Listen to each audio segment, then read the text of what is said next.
Good morning mga kabi. Ngayon ay nandito naman tayo sa ating munting ipunan at kakagising ko lamang mga kabi at diretso agad ako dito sa aking kaharian. Ngayon ay magbibigay tayo ng gulay sa ating mga alaga. Today is Gulay Day. Let's go!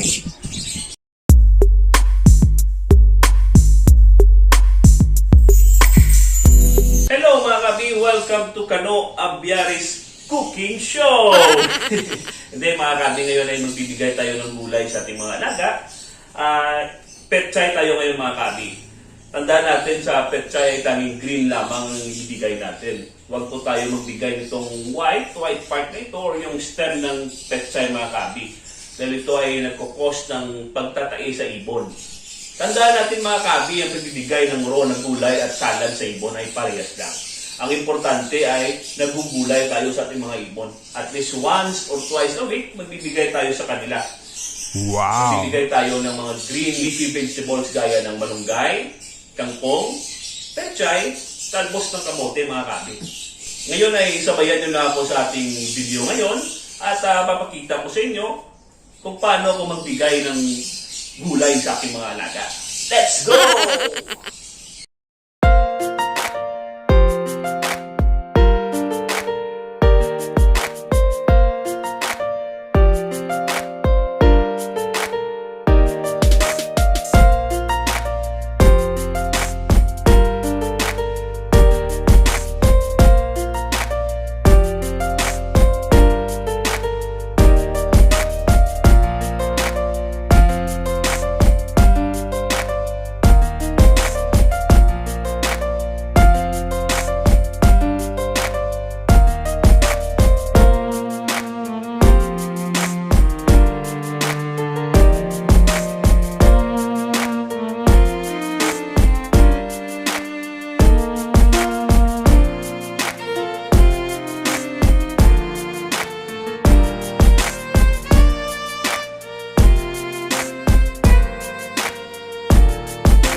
Ready to serve? Let's go!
Yun mga kabi, tapos na tayo magbigay ng gulay sa ating mga alaga.